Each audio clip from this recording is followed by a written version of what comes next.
안녕하세요. 법학원에서 손해사정사 강의를 하고 있는 박간영 교수입니다. 반갑습니다. 예. 오늘은 손해사정사 직업에 대해서 한번 알아보겠습니다. 먼저 저희 오창민 선생님과 우리 조수길 선생님 나오셨는데 자기 소개 한번 부탁드립니다. 안녕하십니까. 저는 법학원에서 보험업법과 책임근제보험 강의를 하고 있는 오창민 강사라고 합니다. 안녕하십니까. 저는 합격의 법학원에서 손해사정 이론과 자동차보험 이론 강의하고 있는 조수길 손해사정사입니다. 반갑습니다. 예, 반갑습니다. 예. 첫 번째로 손해사정사는 어떤 일을 하는 직업이죠?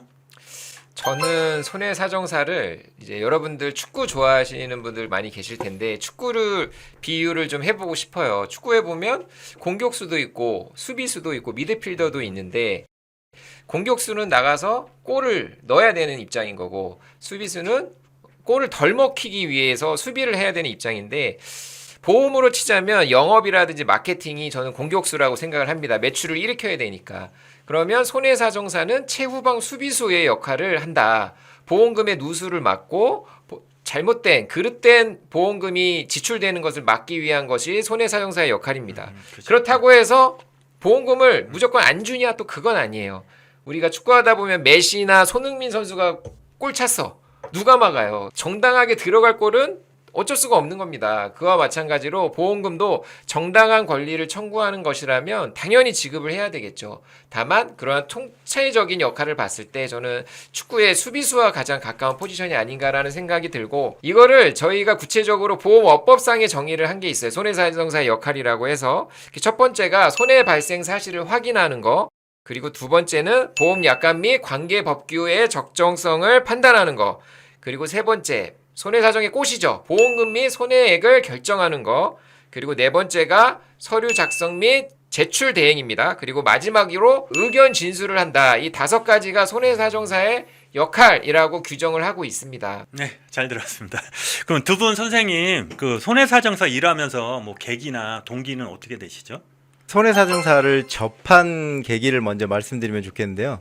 제가 이제 대학교 때 기숙사에 이제 한 대 있는 TV를 보다가 이제는 뭐 방영되지 않는 프로그램인데 VJ 특공대라는 프로그램에서 나일론 환자를 감시하는 그런 업무를 하는 게 나오더라고요. 그래서 되게 괜찮은 직업 같고 뭔가 이렇게 사회 정의를 구현하는 역할을 하는 것 같다라고 해서 저런 직업은 뭐지? 라고 이렇게 알아봤더니 손해사정이라는 직업군이 있더라고요. 그래서 좀 알아봤는데 마침 또 그때 당시에는 손해사정사에 대해서 그러니까 보상 업무 쪽이죠. 그 보험회사에는 이제 보상 업무 쪽인데 보상 업무 쪽에는 경력도 무관하고 학과도 무관하다라고 해서 그때 당시 제가 이제 산업공학과였는데 한번 이제 도전을 해보자라고 해서 원서를 내고 잘 됐죠. 잘 돼가지고 이제 손해사정 사는 그때는 아니었지만 보상 업무 쪽으로 이제 취업을 하게 돼서 손해사정사라는 자격증을 도전해서 취득을 하게 됐습니다. 저는 좀 네. 다른 네. 계기로 일을 시작했는데 제가 사주를 보니까 저는 회사 생활 남 밑에서 일하기는 좀 어려운 사주다라고 사주를 결과를 좀 받은 적이 있는데 그 동기가 좀 많이 작용을 한 것 같아요. 그래서 전문직 자격증을 취득을 해서 내 일을 업무를 하고 싶다 프리랜서로 한번 일을 하고 싶다라는 거를 찾다 보니까 이 손해사정사라는 직업을 알게 돼서 저는 30대 후반에 전업을 한 케이스거든요. 그래서 본인의 일을 하고 싶어하는 성향이 크다라고 하면 개업을 할 수 있는 자격증이기 때문에 분명히 메리트가 있다고 생각을 합니다. 예. 저는 좀 특별한데 저는 이제 병원 일하다가 이 직업을 갖게 됐거든요.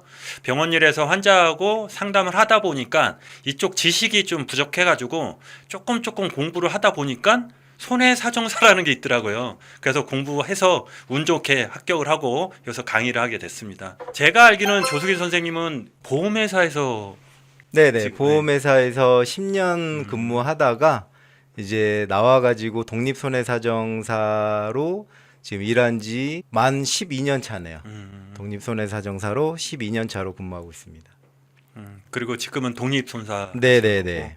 그러면 오창민 선생님은 저는 제 개업을 하는 게 목적이었기 때문에 처음에는 독립손해사용사로 시작을 했고 일을 하다 보니까 좀 더 보험사 시스템과 내부 프로세스를 좀 더 알고 싶다라는 생각에 위탁손해사정법인으로 이직을 해서 지금은 위탁손해사정법인에 있습니다. 아, 위탁손해사정법인은 보험사에서 위탁 손해사정 업무에 대한 일을 위탁받는 형태인 거고, 그리고 독립손해사정사는 외부에 독립된 오히려 이제 피해자라든지 이런 쪽에서 의뢰를 받는 영역이라서 어떻게 보면 역할론으로 따지자고 본다면 약간은 좀 상반된 역할이 되는 거죠. 혹시 이런 질문 많이 하는데 이 자격증만 취득하면은 취직은 100% 되는 겁니까? 자격증을 취득을 하게 되면 뭐 100%까지라고 이렇게 확정지어서 말씀드릴 수는 없지만 그래도 어마어마한 메리트가 있긴 합니다. 예. 일단은 취업 공고란에 보면 일반적인 뭐 이런 학력 부분, 뭐 나이 부분 이렇게 있지만 맨 마지막에 손해사정사 자격증 우대라는 말이 항상 들어가 있거든요. 뭐 자격증을 따면 100% 됩니다. 이렇게 말씀드리기보다는 충분히 메리트가 있고 한 번 더 우리 인사과에서나 그 인사를 관련하시는 그 담당자분들이 주목해서 볼 수 있는 상황은 충분히 놓여지죠. 그러면 여기 한 가지 더. 그러면 학벌하고 상관없이 원하는 기업에 들어갈 수 있고 나이 같은 것도 상관이 없나요? 학벌과 나이를 본다라고 하면 학벌도 이제 보험회사 같은 경우, 대기업 같은 경우에는 학벌을 안 본다라고까지는 말씀드리기 좀 힘들 것 같고요. 더불어서 이제 나이도 이제 대기업 같은 경우에는 20대 후반에서 30대 초반, 즉 이제 대학교를 졸업한 그런 연령대를 이제 선호하고 있습니다. 그런데 이제 뭐 위탁 손해사정 쪽이나 그리고 특히나 뭐 독립 손해사정사를 꿈꾸시는 분들은 뭐 나이나 학벌은 전혀 관계 없고요. 손해사정사를 취득을 하게 되면 내 독립 손해사정업을 차려가지고 충분히 꾸려 나갈 수 있는 거고요. 뭐 그렇습니다. 그럼 오창민 선생님, 그 선생님이 지금 자회사에 계시는 거죠? 저는 위탁손해사정법인에 위탁, 있습니다. 혹시 죄송한데 연봉이 어느 정도 되세요? 위탁손해사정법인은 연봉제가 있고 실적제가 있어요. 예. 그래서 연봉제는 경력에 따라 천차만별이기는 하나 보통 뭐 신입은 3, 4천 정도로 알고 있고요. 실적제는 말 그대로 본인이 일으킨 실적, 매출에 따라서 차등 지급이기 때문에 그달 달라지고요. 네, 그렇습니다. 이제 조수길 선생님하고 저는 이제 독립손살에서 저희는 연봉이 아니고 어느 정도 이제 능력이 되냐 따라서 그렇죠. 틀린데 한 10년 정도 일하시면은 혹시 수입이 어느 정도 되세요? 수입을 또 이렇게 구체적으로 말씀드리기는 그렇지만 제가 2003년도에 지금은 이제 한화손해보험이랑 합병이 됐지만 제일화재로 입사를 했거든요. 그때 당시 제 초봉이 2,800 정도였습니다. 그때 이제 제가 알기로는 제조업 쪽이 연봉이 한 1,700 정도 됐던 걸로 알고 있거든요. 그래서 그때 이제 사회 초년생인 저한테는 그 2,800만 원이 엄청 큰 돈이었고요. 그렇죠. 그리고 이제 이쪽 금융업 쪽으로 이렇게 오게 된 첫 번째 이유라고 볼 수 있고요. 지금은 이제 초봉이 뭐 5천에서 한 7천만 원 정도 된다라고 하더라고요. 그래서 이제 제 동기들도 지금 보면 이제 부장급 정도 되는데 그분들의 연봉이 뭐 1억에서 1억 3천, 2천 정도 되는 걸로 알고 있습니다. 근데 제가 이제 독립손해사정사를 하는 이유 자체가 제 동기들과는 그래도 비슷하게 벌어야지 독립손해사정사를 하는 그런 성취감 그런 게 있다라고까지만 말씀드리겠습니다. 예, 알겠습니다. 뭐 금융치료라고 그러죠. 아무리 일이 힘들어도 일단 금융치료가 되면 멘탈리티가 이제 관리가 그렇죠, 되니까. 맞습니다. 그리고 또 원수사라고 표현을 해요. 저희끼리는 금융 대기업이잖아요. 여러분들 잘 아시는 삼성화재니 현대해상이니 뭐 KB손해보험, DB손해보험 이러한 원수사들은 또 좋은 점이 복지 혜택이 굉장히 빵빵하다. 거기다가 이제 성과급도 분기별로 뭐 또 연별로 이렇게 많이 주는 걸로 알고 있습니다. 삼성화재 같은 경우에는 성과급이 나오면 차를 바꾼대요. 아유 부럽습니다. 좋다. 예. 네, 그래서 차를 현금으로. 취업을 준비하시는 분들의 첫 번째 목표는 원수사 취업에다가 목표를 두시는 거를 권유드립니다. 네. 저는 조금 특별한데 수입을 창출하는 것도 괜찮은데 저 같은 경우는 손해사정사 자격증을 따면서 인생이 좀 바뀌었거든요. 뭐냐면 저는 강의 쪽으로 와가지고 지금 대학교, 학교 여러분들이 이제 합격을 하면은 이제 수습을 하시거든요. 합격생 거기서도 이제 강의하고 그러는데 꼭 이쪽으로 안 가셔도 저처럼 강의 쪽으로 가셔도 되거든요. 일단 자격증만 취득하시면 할 게 되게 많습니다. 예. 다음으로 좀 요즘 AI 시대잖아요. 그거에 대해서 이제 많은 직업들이 없어지고 뭐 생성되고 그러는데 저희 손해사정사는 어떨 것 같습니까? 손해사정사의 분야가 크게 세 가지가 있지 않습니까? 예. 재물손해사정, 차량손해사정, 그리고 신체손해사정인데 저는 그 분야별로 조금씩은 달라질 거라고 보고 제일 큰 타격을 주는 거는 차량손해사정사일 것 같습니다. 그래서 보통 이제는 차량 사고 사진만 가지고도 견적이 바로바로 뽑아지는 시대가 됐고 그게 점점 더 AI로 인해서 고도화되고 자동화되기 때문에 차량 손해사정의 역할론이 조금 축소되지 않나라는 생각이 들고 재물 손해사정도 마찬가지로 아무래도 보험의 객체 자체가 이 목적물이 보험의 객체라고 얘기를 하고 여러분들 아시는 뭐 차량이니 집이니 빌딩이니 건물이니 무슨 시설물이니 이런 것들이 보험의 객체로 쓰이기 때문에 아무래도 AI가 내주는 이제 손해액이라든지 그렇죠. 예, 평가액 이런 것들이 점점 영향을 끼치리라 생각이 들고요. 신체 손해사정은 그나마 사람과의 관계를 소통 능력이 또 요구되고 미묘한 감정선을 터치해야 되는 역할론들이 있기 때문에 아무래도 AI가 대체하지 못하는 분야가 분명히 크다 아직도 네. 라고 생각이 듭니다. 저도 그렇게 보는 게 일단은 저희 뭐 저도 제가 이제 신체 쪽이다니까 이제 그런 비중에 둬서 이제 말씀을 드리자면 저희가 일단은 합의라는 게 있잖아요. 합의라는 게 서로 당사자 간의 의견 절충을 찾아서 그거를 이제 진행을 하는 건데 AI가 과연 그런 걸 대신 해줄 수 있을까 그런 그쵸. 뭐 생각도 있고요. 그리고 특히나 이제 보험 업무 그러니까 보상 쪽에 있어서 또 이렇게 중점적으로 이렇게 다루는 게 보험 사기 쪽입니다. 근데 이 AI가 과연 보험 사기에 대해서 이렇게 컨트롤을 충분히 할 수 있을까라는 데도 좀 의문은 있는 상황이라서 우리 손해사정 업계는 그래도 이 AI가 뭐 이렇게 무지막지하게 이렇게 발달을 한다 하더라도 충분히 메리트 있는 직업이라고 생각을 하고 있습니다. 네. 사실 뭐 약관이라는 건 있지만 지급 기준이 자동차보험 우리 원수사 출신이시니까 조강사님 더 잘하시겠지만 약관에 지급 규정이 있습니다. 뭐 위자료 얼마 부상 그렇죠, 등급에 그렇죠. 따른 거 뭐 얼마 하지만 약관대로 할 수 없는 게 이 그렇죠. 합의거든요. 그렇다 보니까 아무래도 AI가 대체하지 못하지 않나 생각이 됩니다. 예, 맞습니다. 예. 오히려 그래서 저희 손해사정사들이 할 일이 더 많아지는 것 같아요. 많아질 수 있는 충분한 영역이 있을 것 같습니다. 맞습니다.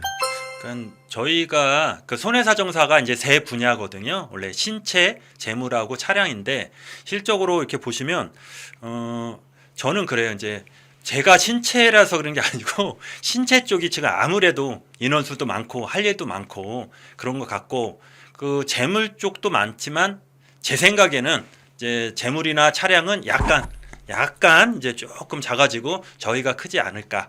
왜냐하면 뭐 AI로 해서 우리 자율주행 같은 거 나오잖아요. 실제로 그렇게 다쳤을 때 사람이 다쳤을 때 누가 보상을 하냐? 그런 거 저희가 하거든요. 그러니까 그거에 대해서 이제 사고가 많다 보면 저희 할 일이 많을 것 같습니다.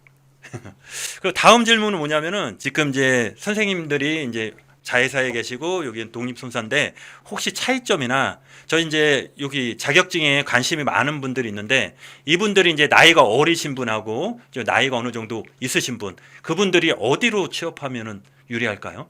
일단 먼저 차이점부터 말씀해 주세요. 손해사정사는 크게 세 가지로 구분을 할 수 있을 것 같아요. 고용손해사정사, 위탁손해사정사, 독립손해사정사. 고용손해사정사는 우리가 흔히 말하는 여러분들 아시는 들어봄직한 보험회사 그리고 그 보험회사마다 또 자회사가 있습니다. 예를 들어서 DB손해보험이다라고 하면 DB손해보험의 자회사 DBCSI라든지 삼성화재가 있다 그럼 삼성화재 자회사 삼성화재 서비스라든지 그래서 이 보험회사 쪽에 고용된 손해사정사가 있고요. 그리고 보험회사에서 손해사정을 다 직접 처리하진 않아요. 근데 예외 자동차 보험은 직접 처리합니다. 자동차 보험은 지역마다 지점별마다 이제 원수사 소속이에요. 그분들은. 그래서 자동차 손해사정은 직접 처리하는데 그 외에 뭐 배상 책임이라든지 뭐 재산보험 이러한 손해사정은 다 위탁을 주는 경우가 많아요. 그래서 위탁 손해사정 법인들이 있습니다. 뭐 파란, 다스카, 뭐 해성 뭐 그치. 이런 위탁 손해사정 법인들은 보험회사에서 일을 받습니다. 그리고 약간 이제 좀 포커스가 달라지는 게 이제 독립손해사정사. 독립손해사정사는 위임을 피해자한테 받습니다. 또는 이제 피보험자한테 받죠. 그래서 이렇게 구분이 되고 하는 업무도 포커스가 약간 물론 이제 객관적이고 공정한 손해사정을 하는 입장에서는 동일하지만 누가 일을 의뢰했느냐, 위임을 줬느냐에 따라서 약간의 역할론 좀 달라질 수 있는 부분이다. 우리 조수긴 선생님은 뭐 프리랜서와 우리 회사 소속 손해사정사의 큰 차이는 먼저 급여죠. 급여가 있고 없고 그리고 일단은 이제 복지 혜택 그런 것도 있고요. 근데 이제 또 하나의 차이점은 뭐 자율적으로 시간 운영 가능하다. 우리 회사 소속 손해사정사분들은 9시에 출근하셔서 지금은 이제 야근이 많이 없어졌다라고 하는데 그래도 6시, 7시까지는 근무하실 거고요. 근데 이제 저 같은 독립 손해사정사는 제가 자유롭게 시간 운영을 할 수 있으니까 그런 부분에 있어서는 차이가 있다라고 보여집니다. 그러면 젊은 분 같은 경우는 이제 서베이 쪽에 가는 게 유리하고 실무를 배우기 네. 위해서라면 네, 그렇죠. 혹시 연세가 있고 내 시간을 갖고 싶다 그러면은 독립손사. 그렇죠. 근데 또 네. 독립손해사정사분들은 영업력이 또 필수적으로 요구가 되다 보니까 그 부분에 대한 준비와 능력이 좀 요구가 됩니다. 알겠습니다. 혹시 이게 공부를 하려고 하는데 혹시 법 지식이나 뭐 의학에 대해서 기본 지식이 있어야 됩니까 이게? 있으면 좋죠. 있으면 좋죠. 있으면 좋은데 네. 일단 이제 제가 아까 초반에도 말씀드렸지만 제가 전공이 산업공학과입니다. 예, 공대생이거든요, 말 그대로. 그런데 제가 처음으로 이제 보험회사에 입사를 해서 OJT 기간에 약관이라는 거를 선배님이 주시면서 이거를 읽어봐라 라고 하시면서 보험업법과 계약법도 이제 그때 당시에 처음으로 접해봤는데 이 문구 자체가 너무 어려운 거예요. 그러하지 아니하다. 그렇지. 그러하지 아니하지 않을 않을 수도 수 있다. 있다. 이게 그렇다는 건가, 안 그렇다는 건가. 이게 너무 헷갈린 왜 문구를 이렇게 써놨을까라고 했는데 이 부분도 이렇게 자주 접하고 자주 읽어보고 하니까 충분히 이런 내용이구나라고 이렇게 빨리빨리 습득이 되고요. 그리고 뭐 저희가 의학 쪽에 있어서도 뭐 전문의 시험을 준비하는 게 아니잖아요. 뭐 이제 주로 다루는 게 정형외과 쪽이다 보니까 이런 부분도 처음에 이제 차트 보고 뭐 방사선 리딩지 이렇게 보고 그러면 물론 이제 저희 박관영 선생님 같은 경우에는 이제 의학 쪽으로 좀 지식은 저 이렇게 있으시지만 하나도 없었습니다. 저 같은 경우. 근데 자주 보고 경험하고 겪게 되면 충분한 지식을 쌓을 수 있고요. 그리고 손해사정 이 자격증을 준비함에 있어서 이 전반적인 걸 다 다루거든요. 의학이론부터 보험계약법, 보험업법 이렇게 다 다루다 보면 준비하는 기간에 습득했던 그런 지식이 충분합니다. 충분하다라고 생각합니다. 제가 두 분 선생님한테 같이 공동 질문을 드리는데 일을 하시는데 업무 강도라든지 아니면 일과 같은 거 이런 것도 각자 한번 말씀해 주시죠. 저는 현재는 위탁손해사정법인에 있다 보니까 배당이라는 걸 받습니다. 그래서 사건 배당을 한 달에 뭐 10몇 건씩 또 많은 데는 뭐 20 몇 건씩 이렇게 받아요. 근데 그것도 뭐 배상 책임 일을 하느냐 아니면 재산보험 쪽, 인보험 쪽에 있느냐에 따라 배당 건수는 달라질 겁니다. 또 회사에 따라서도 달라질 거고. 그래서 사건 배당을 받게 되면 본인의 사건 목록이 이렇게 차곡차곡 쌓이는 겁니다. 그래서 예를 들어서 뭐 인당 한 50건에서 70건의 사건을 동시 진행을 하는 거예요. 그러다 보면 사건이 해결되는 거 또는 뭐 미결돼서 장기로 넘어가는 거 뭐 이런 것 저런 것들이 많을 거 아닙니까?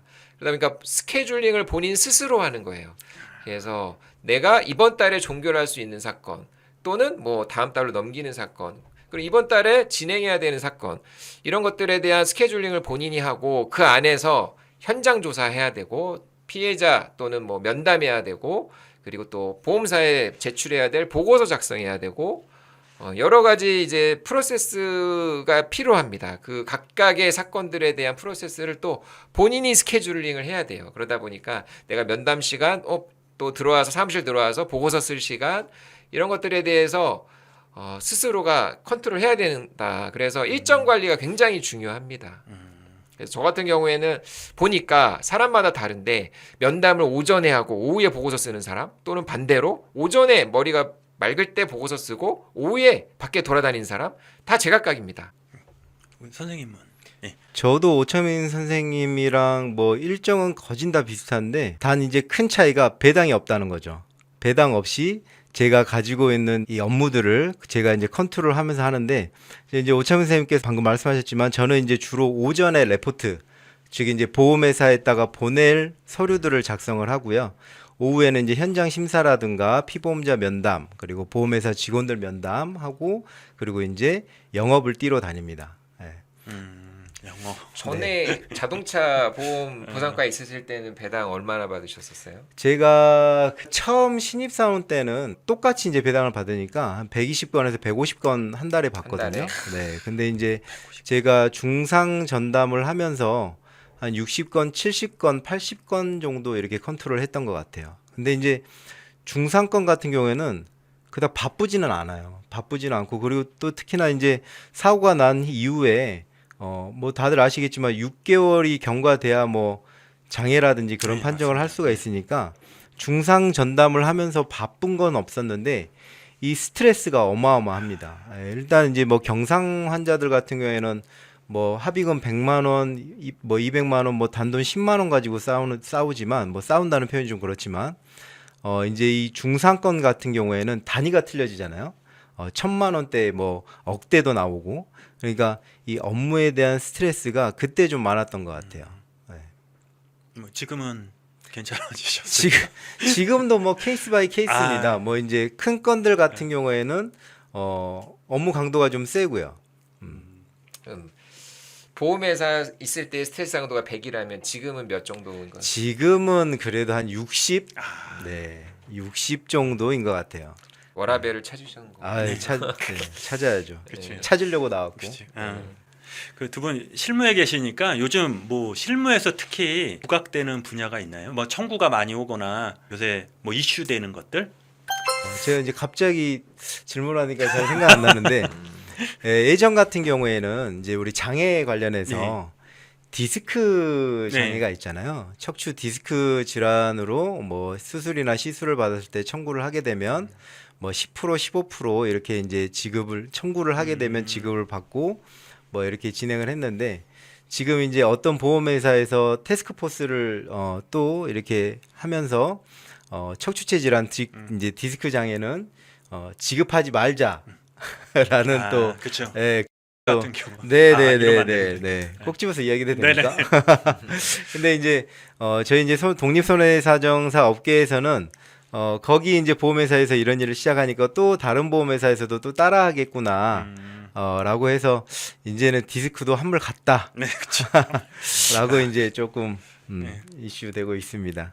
여기서 한 가지 더 말 나온 김에 그러면 요즘 막 힘들었던 경험이 있으세요? 제일 힘들었던 거, 뭐 생각나는 것들? 사실 손해사정을 하면서 힘든 분야는 이제 커뮤니케이션, 소통의 문제죠. 그렇죠. 그리고 특히나 이제 위탁 쪽이 있다 보면 신경 써야 되는 이제 대상이 더 많아지는 거죠. 왜냐하면 피해자도 있고 계약자, 피보험자도 그쵸. 있고 보험회사도 있고 이해관계에 걸쳐 있는 사람들이 많아지는 거예요. 근데 독립손해사정은 아무래도 내 의뢰인, 나한테 일을 의뢰한 위민을 주로 케어하기 하는 입장이다 보니까 또 포커스 그쪽이지만 이제 위탁에 있다 보면 각각의 이제 이해관계인의 목소리가 다 달라. 그러다 보면 그 중간에서 조율을 하는 게 굉장히 힘들다. 그렇구나. 뭐 저희도 마찬가지예요. 예. 저희도 독립손해사정사라고 해서 의뢰인만 이렇게 또 그럼 관리를 그렇죠. 뭐 하면 되는 것 같은데 일단은 보험회사 관계가 제일로 또 크고요. 뭐 이제 질문을 하셨으니까 이제 생각해 보건데 일단은 이제 저희도 어마어마하게 준비를 해서 보고서라든가 의견 제시 뭐 이렇게 하던 와중에 보험회사에서 어떠한 근거라든가 뭐 이렇게 확실한 근거라고 하면 저도 받아들이겠는데 확실한 근거 아닌 뭐 그냥 뜨뜻미지근한 근거로 이 건은 면책될 수밖에 없다. 끝까지 가시려면 소송해라. 그렇죠. 이런 식으로 던져버리면 그때 마음의 상처가 어마어마하게 큽니다. 맞습니다. 예. 지금 계속 질문이 이제 손해사정사 직업에 대해서 질문을 하다 보니까 이 손해사정사 자격증 준비하는 취준생들 있잖아요. 그분들을 위해서 이제 몇 가지 질문을 해드릴게요. 첫 번째 뭐냐면 이제 혹시 자격증 취득까지 얼마나 걸리셨어요? 저 같은 경우에는 이제 보험회사에서 자격증을 딸 수 있게끔 환경을 좀 만들어 주거든요. 그래서 합숙 이제 시험 보기 전에 2주에서 3주 전 주에 이제 합숙을 들어가서 이제 공부를 하게 됩니다. 근데 이제 그 전에 6개월 정도 계속 이제 그 합숙에 들어갈 인원들을 선출하는 과정을 겪거든요. 그러니까 매 주일 그 일요일마다 가서 시험을 보고 이제 한번 가르고 그래서 이제 그때 당시에 제가 DB 손해보험에 있을 때 합숙을 들어갔는데 합숙 들어간 인원이 한 60명 정도 됐을 거예요. 근데 그때 이제 2주간 진짜 밥만 먹고 계속 공부를 합니다. 2주간? 네. 2주간 계속 밥만 먹고 공부를 하고 그리고 유명한 강사님들 모셔가지고 강의를 듣고요. 월급도 받으면서 공부도 시켜주는 그렇죠. 게 굉장히 너무너무 유쾌한- 행복했어요. 부럽습니다. 네, 근데 밥도 이제 맛있었고. 이렇게 회사의 지원을 받는 경우도 있지만 우리 대학생분들이나 시험에 올인하는 전업수험생이라고 하죠. 이런 분들도 아무래도 시간을 좀 더 많이 할애할 수 있다라는 장점이 있으니까 동차를 노리는 분들도 있다. 그래서 동차는 그 해에 1차와 2차를 같이 합격하는 겁니다. 그래서 1차 시험이 보통 3, 4월에 있고 합격자 발표 나고 나서 2차 시험이 한 8월경에 있기 때문에 그 한 해에 그냥 프리패스로 그냥 쭉 간다. 이게 이제 동차 합격인데 직장인들의 경우에는 동차가 굉장히 어려워요. 그래서 한 해에 다 승부를 보기는 어려우니 한 2년에서 3년 정도 기간을 잡으시고 직장생활 하면서 병행을 하셔야 되니까 1차를 한 번 합격하면 내년까지 유예 기간을 줍니다. 그렇죠. 그래서 1차 합격하고 2차 떨어지더라도 내년에 또 1차는 시험을 재응시 안 해도 유예를 주기 때문에 내년에는 2차만 보면 된다. 그래서 가급적이면 1차 유예 기간 2년 안에 승부를 보겠다라는 목표를 갖고 하시면 좋고 실제로 그렇게 하시는 분들도 많습니다. 그렇죠. 그리고 뭐 원수사나 위탁 손해사정 업체에서 보상 업무 쪽으로 5년 경력을 쌓으면요. 또 1차는 면제해 줍니다. 그 부분을 또 충분히 노려보셔도 되고요. 혹시 오창민 선생님은 한 번에 저는 2년 걸렸습니다. 2년 걸렸어요. 저는 이 독립손해사정에서 일을 하면서 병행을 했습니다. 그래서, 예. 참고로 저희가 이제 시험 공부하시잖아요. 저희가 이제 한 11월 달에 이제 2차 스타트를 하거든요. 그 왜 그러냐면은 10월 달에 합격자 발표가 원래는 이제 전에 옛날에는 10월 달에 났어요. 그래서 그분들이 이제 떨어지신 분하고 새로 하시는 분하고 해가지고 11월 중순에서 11월 말 요즘 한 12월 초에도 시작은 하는데 그래서 기본 강의 시작해서 3, 4월에 1차하고 그 1차 끝나고 우리 심야 문제풀이 해가지고 이제 1년 계획을 이렇게 하거든요. 이게 뭐 정해진 건 아니고 보통 이제 학원가에서 이렇게 하더라고요. 예. 다음은 저희가 시험을 보면 1차하고 2차가 있는데 이 난이도에 대해서 많이 궁금해 하시거든요. 그 난이도 어떻게 생각하세요? 각 과목별로 이 난이도가 좀 다르다고 생각이 드는데요. 뭐 우리 손해사정 1차 같은 경우에는 보험업법, 계약법, 그리고 손해사정 이론, 재물손사 같은 경우는 이제 영어도 있고요. 근데 일단 각각 느끼는 그게 좀 틀리겠지만 이제 제가 또 손해사정 이론을 강의하다 보면 강의를 하는 사람이니까 말씀을 드리면 이 손해사정 이론 쪽을 많이 어려워하시는 것 같아요. 왜냐하면 이게 시험 범위라고 하죠. 시험 범위 자체가 정해져 있지 않은 또 희한한 과목이거든요. 그래서 이 손해사정 이론을 또 어려워하시는 분들도 있는 반면에 또 우리 계약법, 업법 같은 경우에는 또 오롯이 이제 암기 위주의 그렇죠. 과목이다 보니까 또 그 부분을 또 어려워하시는 분들도 있고요. 뭐 제가 보기에는 각각의 스타일인 것 같긴 합니다. 1차 각 네. 과목에 있어 난이도 맞습니다. 네. 제가 생각하기에도 그 이런 얘기를 많이 하시는데 1차가 쉽대요. 근데 쉽긴 쉬운데 2차에 비해서 쉬운 거지. 그렇죠, 그렇죠. 자체적으로 쉬운 건 네. 아니거든요, 이게. 네. 그러니까 1차도 2차에 너무 비해서. 등하시하면 안 돼요. 1차를 떨어지면 2차를 못 봅니다. 그렇죠, 그렇죠. 예. 그러니까 1차도 열심히 하시고 2차도 하시면 되니까. 예. 마지막으로 이제 손해사정사 직업에 대해서 매력 한마디만 해주시죠.